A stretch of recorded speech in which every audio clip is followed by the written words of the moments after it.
The afternoon sun scorched Martin Street like it held a personal vendetta against anyone foolish enough to stand outside. Aaliyah Brooks stood motionless on the cracked sidewalk, watching her entire life tumble out of the apartment building in ugly heaps. Her clothes hit the concrete first, dresses and blouses landing in wrinkled piles. Books followed, pages flapping wildly in the hot breeze like trapped birds. The small photo album containing every picture she had of Grandma Esther struck the ground hard, its spine cracked open, spilling faded memories across the dirty pavement. Malik Thompson lounged in the doorway of their second-floor unit, arms crossed, smirking as though this were premium entertainment. Beside him stood Tiana Hayes, phone raised high, recording every second of Aaliyah's humiliation. Tiana's tight outfit and long extensions swung as she laughed, narrating for her followers. "Y'all see this? This is what happens when you think you can lock down a man way out your league. Look at her, standing there speechless. Gold digger finally got exposed." Vivian Thompson, Malik's mother, directed the eviction like a battlefield commander.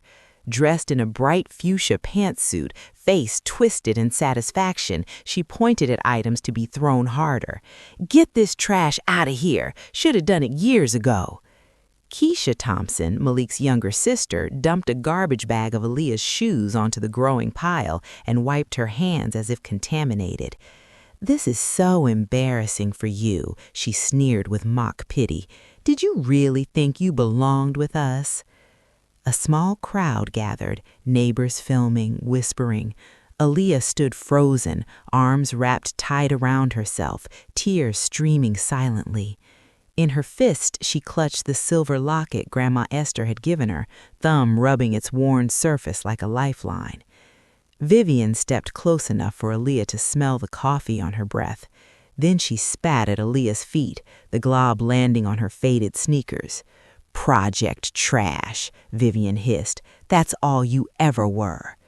Malik shoved divorce papers at Aaliyah's chest. "Sign these and disappear. You came with nothing, you leave with nothing." Across the street, a man in a charcoal suit sat in a black Mercedes watching quietly. In his lap rested a leather folder stamped Thornton Estate Confidential. Marcus Thornton tightened his grip. They had no idea whose property they stood on. Aaliyah bent slowly, gathered what she could carry, and began walking away, head high, dignity intact, even as everything else shattered.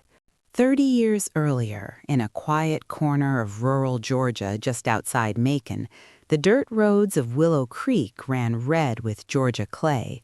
The houses were small, shotgun style, painted in fading pastels, and everyone knew your name before you introduced yourself. Aaliyah Brooks was born into silence and sorrow on a humid August night. Her mother, Grace Brooks, died from hemorrhage complications 3 days after delivery. Aaliyah was barely breathing when the midwives handed her to her grandmother, Esther Brooks. No one spoke the father's name aloud. Grace's family, stern, church-going people, had disapproved of the man she loved. They called him that construction boy from Atlanta and said he'd never amount to anything. When Grace got pregnant, they gave her an ultimatum: choose the family or choose him. Grace chose love, but love couldn't pay hospital bills. The family stepped in with money and conditions. He had to vanish. He did. Esther Brooks took the infant without hesitation. She lived at the end of a narrow dirt lane in a pale yellow house with white shutters she repainted every spring. 2 rocking chairs sat on the porch. One was always empty after Grandpa James passed. Inside, the home smelled of lemon polish, fried okra, and whatever stew was simmering. Crocheted doilies covered every table. Esther worked as a domestic for wealthy families in Macon, scrubbing marble floors, washing silk sheets, enduring polite smiles that never reached their eyes. She rode 2 buses each way, left before dawn, returned after dark, then cooked, prayed, and rocked Aaliyah to sleep. Aaliyah grew into a quiet, watchful child with wide brown eyes that seemed older than her years. She read everything she could get her hands on: library books, cereal boxes, Esther's worn Bible. Teachers called her gifted, but gifted didn't buy new shoes or pay light bills. She wore hand-me-downs and carried lunch in a paper bag while other kids bought cafeteria trays. They called her charity girl and laughed at her patched sneakers. Aaliyah never cried at school. She saved her tears for night when Esther would pull her close on the porch swing. "Baby girl," Esther would whisper, stroking Aaliyah's braids, "dignity ain't in your clothes or your pocketbook. It's in your spine. It's how you stand when the world tries to push you down. You come from Queens. Don't you ever forget that." When Aaliyah was 8, Esther sat her at the scarred kitchen table and opened a small silver locket. Inside was a tiny photo of Grace, young, smiling, eyes the same warm brown as Aaliyah's, and a folded slip of paper. Esther fastened the chain around Aaliyah's neck. "This was your mama's. She wore it every day. Now it's yours. When life gets heavy, and it will, open this and remember, you are more than enough. You come from love. You come from strength." Aaliyah touched the locket like a talisman. She wore it through every hardship, every taunt, every long walk home in shoes too small. It became her anchor. Years passed. Aaliyah graduated high school valedictorian, despite working evenings at the county library to help with bills. She earned a partial scholarship to the local community college. Esther cried proud tears at the ceremony, clutching a tissue in one hand and Aaliyah's in the other. 2 months before Aaliyah's 19th birthday, Esther suffered a massive stroke while cleaning a mansion in Macon's historic district. She never regained consciousness. Aaliyah held her hand in the hospital room until the monitors flatlined. At 18, she buried the only parent she'd ever known and found herself completely alone. The locket rested against her chest, warm from her skin. She whispered Esther's words into the empty house. "I come from Queens." But Queens, she was learning, could still end up with nothing. Aaliyah was 22, in her final semester at community college, when Malik Thompson walked into Lou's Diner on a quiet Thursday night. The place smelled of grease and coffee that had been brewing since dawn. Aaliyah worked the evening shift, her feet aching in non-slip shoes 2 sizes too big, apron stained from the lunch rush. Malik slid onto a stool at the counter wearing a crisp button-down, cufflinks glinting under the fluorescent lights. He ordered black coffee and a slice of pecan pie, then watched her move between tables with the steady grace of someone who'd learned early how to carry heavy trays and heavier expectations. When she refilled his cup, he smiled, easy, confident. "You in school?" "Community college," she said, wiping the counter even though it was already clean. "Almost done." "That's good, real good. Beautiful and working hard. Rare combination." Aaliyah felt heat rise to her cheeks. Compliments were scarce in her world. She mumbled thanks and moved on, but Malik stayed until closing. He walked her to her beat-up hatchback in the parking lot, waited until the engine turned over, then waved as she drove away. He came back the next night, and the night after. He'd sit at the same stool, ask about her classes, her dreams, her favorite books. He listened, really listened in a way no one had since Grandma Esther. He brought her small things, a coffee from the fancy place downtown, a flower he'd picked on the way. "You deserve more than this diner," he'd say, gesturing at the chipped formica. "Let me show you what more looks like." Aaliyah was exhausted, grieving, lonely. Malik felt like shelter after years of storms. 6 months later, in the same parking lot, he dropped to one knee under a flickering streetlight and held out a modest diamond ring. "Marry me, Aaliyah. Let me take care of you." They married at the courthouse 2 months later, just them, a clerk, and 2 strangers pulled from the hallway as witnesses. Vivian Thompson claimed illness and refused to attend. Aaliyah told herself it didn't matter. She had Malik. The changes crept in slowly. First, he suggested she quit her jobs. "My wife shouldn't have to work. What would people think, that I can't provide?" It sounded protective, loving. She quit the diner, the library, the weekend gig at the salon. She focused on finishing her degree. Then came the comments about her appearance. "You need to look the part when we go out. People judge me through you."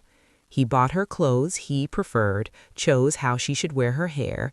Criticism followed when she didn't meet the standard. Isolation followed. He didn't like her old classmates. "They're not on your level anymore. You're married now. Act like it." One by one, her friends drifted away until only Malik remained.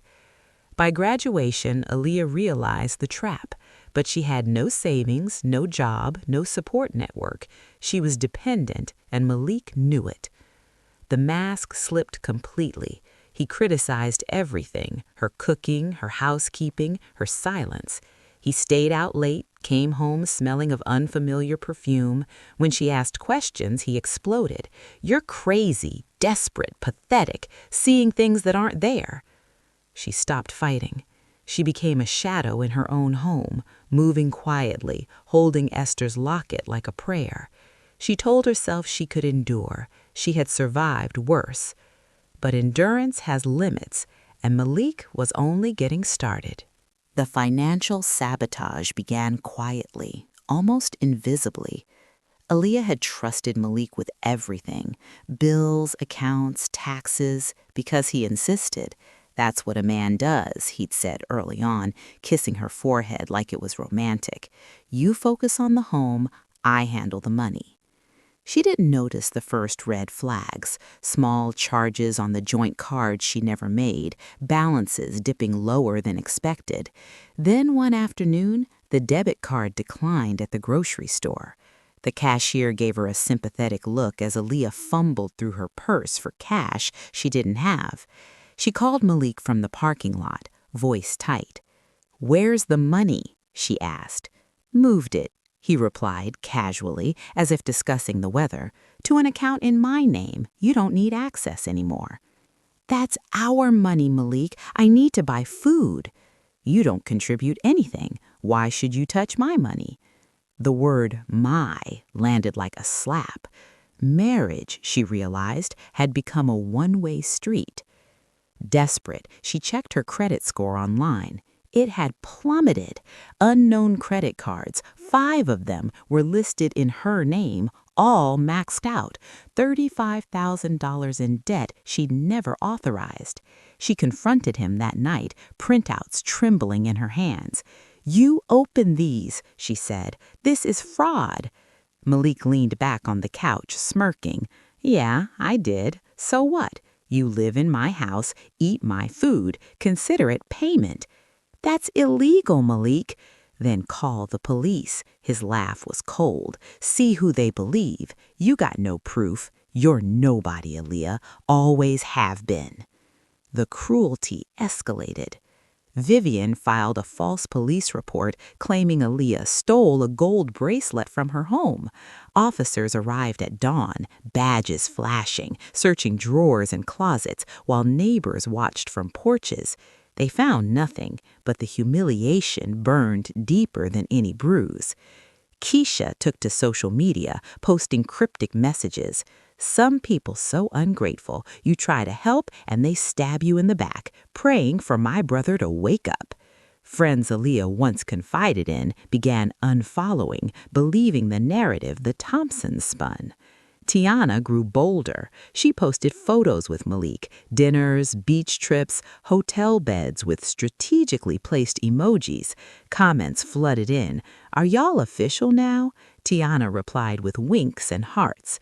When Aaliyah asked Malik about the public disrespect, he shrugged. "You're embarrassing yourself. Everyone knows we're done. The only one who won't accept it is you." He stopped coming home entirely, moving clothes and toiletries to Tiana's place. Rent payments stopped. An eviction notice appeared on the door. 30 days to vacate. Aaliyah had nowhere to go. Old friends had been poisoned against her. Shelters were full. Social services moved at glacial speed. Then the FedEx envelope arrived. Return address, Thornton and Associates. Elegant black script on thick cream paper. Aaliyah almost tossed it, assuming another collections threat, but she opened it. The letter was formal, watermarked, crisp. It stated that Isaiah Thornton had passed away 8 months earlier. He'd spent years searching for his daughter, Aaliyah Brooks. She was the sole heir to his estate. They requested her presence to discuss matters of significant inheritance. Aaliyah read it 3 times, then laughed, a broken, bitter sound that dissolved into sobs. It had to be a scam, another cruel joke from the universe. She crumpled the pages and threw them into the corner. The next day, a second eviction notice arrived. 24 hours, or the sheriff would remove her by force. She packed what little remained into 2 trash bags. No car, Malik had taken it months ago. No money for a bus. She waited for the end. That's when Malik, Vivian, Keisha, and Tiana arrived to ensure her humiliation was complete.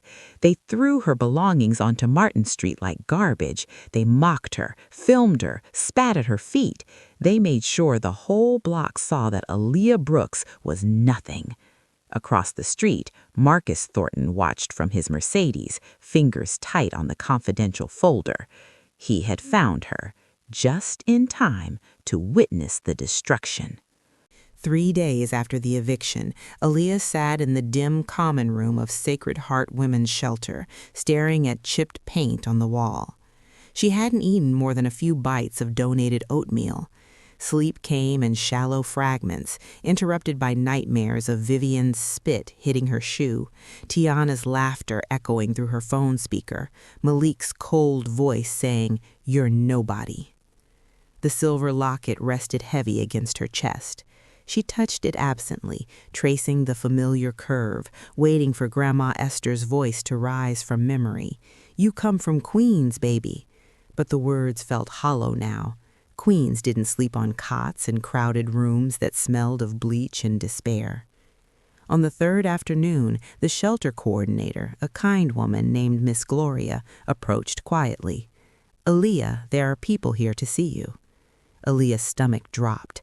Had the Thompsons tracked her down? Were the police coming for Vivian's fake theft charge? She followed Miss Gloria to the small front office on unsteady legs. 3 people waited.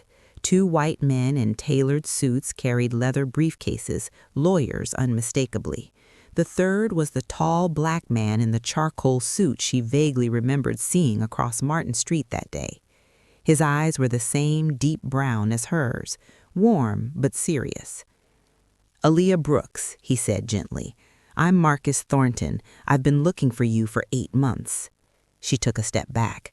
"I don't know you. Please leave me alone." "I'm not here to hurt you," Marcus said, hands raised in peace.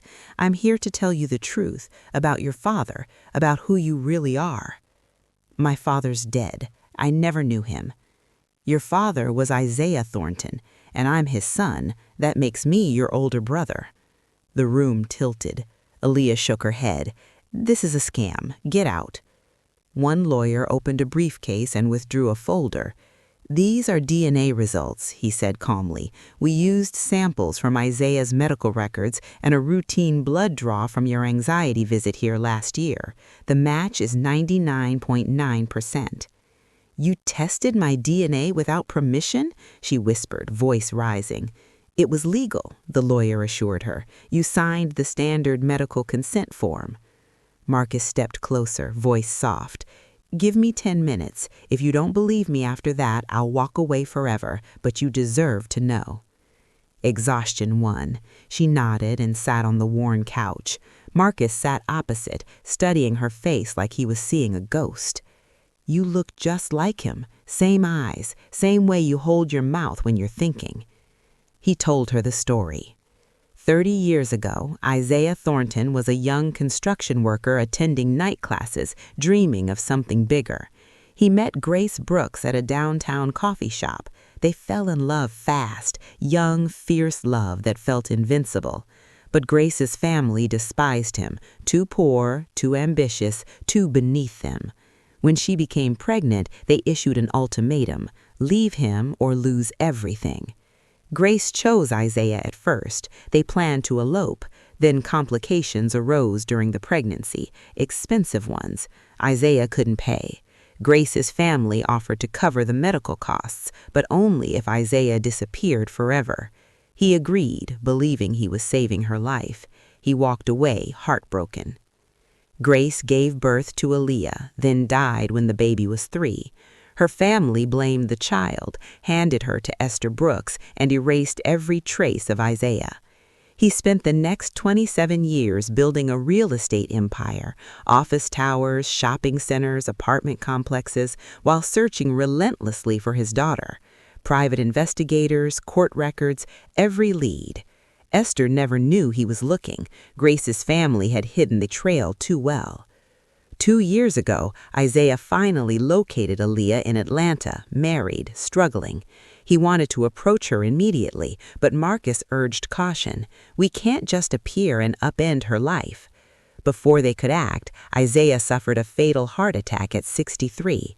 His last words to Marcus, "Find her, tell her I never stopped looking." Marcus had searched ever since, until he watched the Thompsons destroy her on Martin Street on property she unknowingly owned. "The estate is worth $51 billion, Marcus said steadily. Commercial real estate across 8 cities. It generates $200 million a month in revenue. All of it is yours, Aaliyah, sole heir." The numbers refused to land. "This isn't real," she whispered. Marcus slid documents across the table, deeds, bank statements, legal transfers already executed in her name.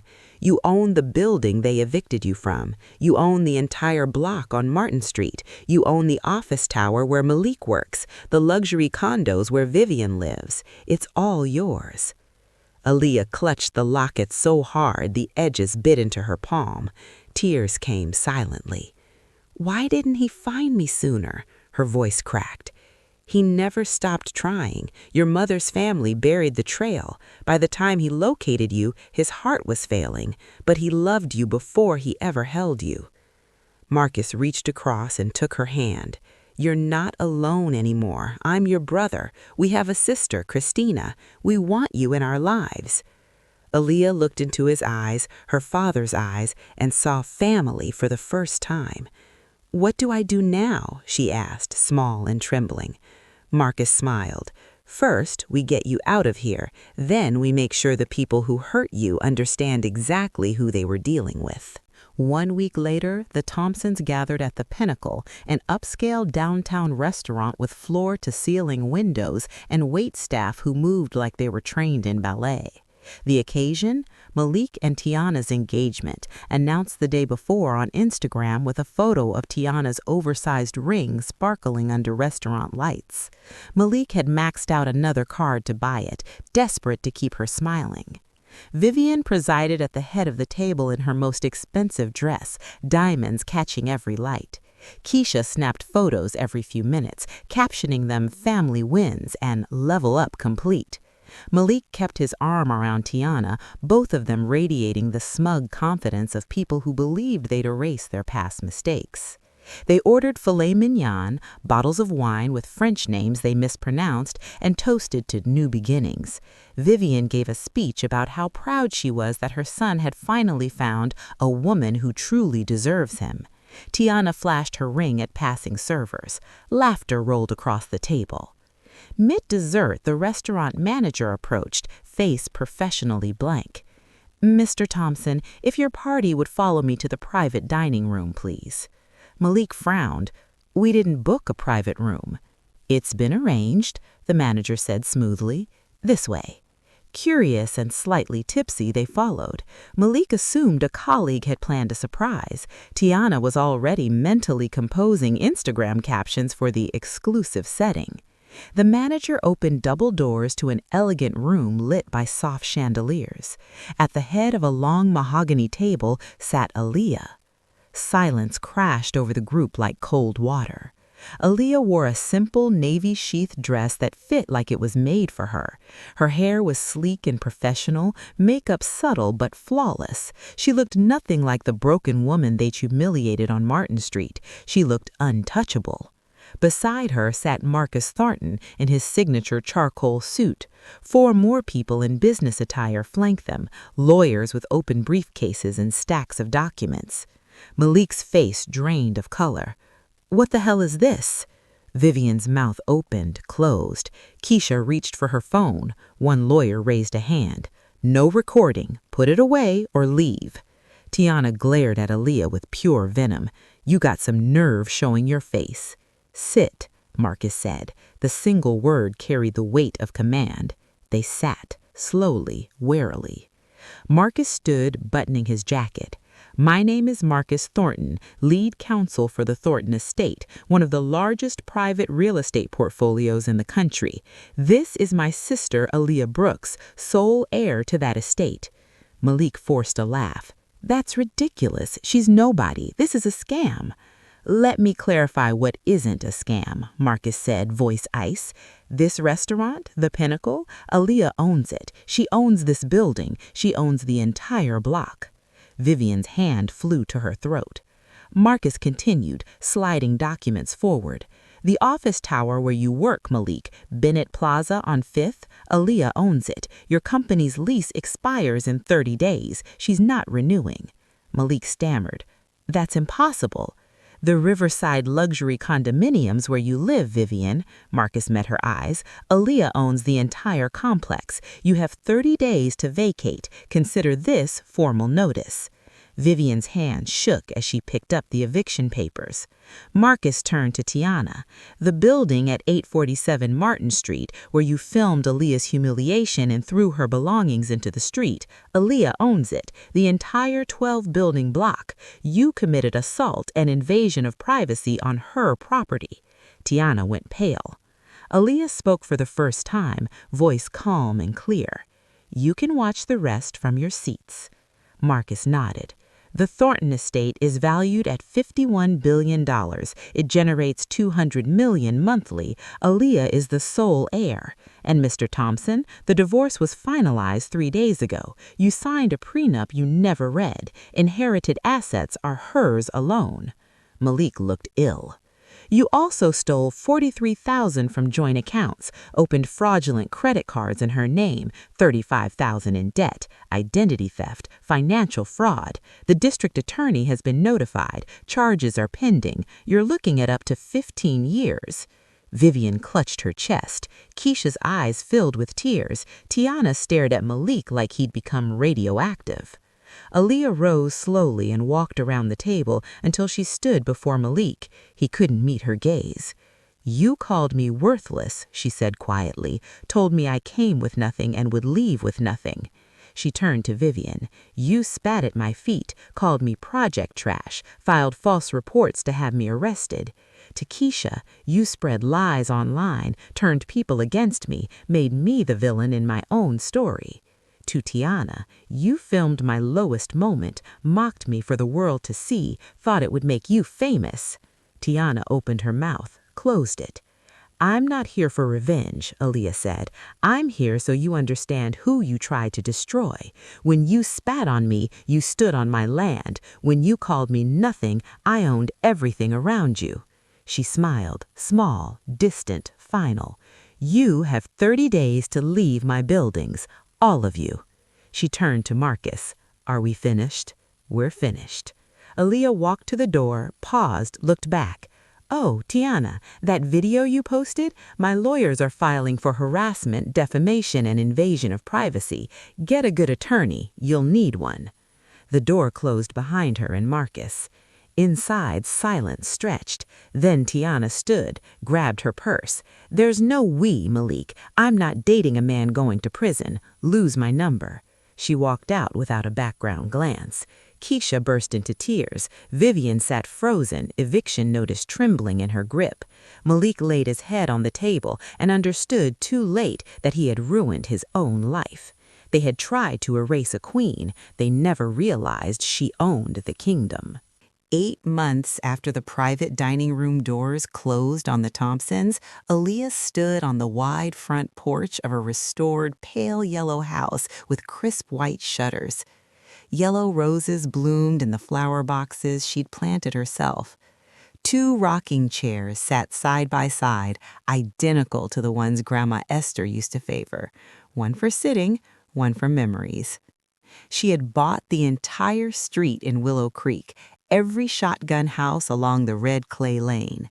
Crews had renovated them all, fresh paint, new roofs, modern plumbing hidden behind the old charm. She offered the homes at affordable rents to families who reminded her of her younger self. Single mothers working 2 jobs, grandparents raising grandchildren, young people trying to break cycles they never asked to inherit. At the end of the block rose the Esther Brooks Community Center. Bright windows, a playground, a computer lab, a small library stocked with books Esther would have loved.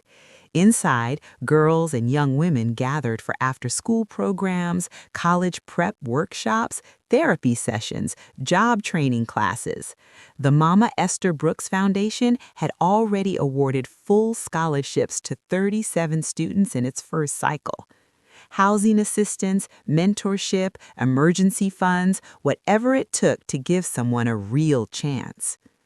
Aaliyah walked the short distance to the cemetery, bouquet of yellow roses in hand. Grandma Esther's grave now bore a polished granite headstone, gold lettering catching the late afternoon light. Ruth Esther Brooks, beloved grandmother. She taught me I come from Queens. Aaliyah knelt, placed the roses at the base, and sat in the grass. Jeans, simple white t-shirt, hair in a loose ponytail. The silver locket rested warm against her skin. "I found him, Grandma," she said softly, "or he found me. Isaiah Thornton, my father. He looked for me the whole time, built everything he had while he searched. He never stopped loving me, even when he couldn't reach me." A breeze moved through the live oaks. Aaliyah smiled. "I'm not angry anymore. I thought the rage would live in me forever, but it didn't. The Thompsons showed me exactly who they were, and you taught me to believe people when they do. I believed them. I walked away. And now," she touched the locket, "now I'm free." Footsteps approached on the gravel path. Aaliyah turned to see Andre Mitchell walking toward her, tall, lean, kind eyes behind wire-rimmed glasses. He was a high school guidance counselor who volunteered at the foundation. He'd known Esther years earlier, had stories of her bringing extra food to struggling families, sitting on her porch, waving to every passerby. Andre had helped Aaliyah set up programs, never once treating her differently after learning about the inheritance.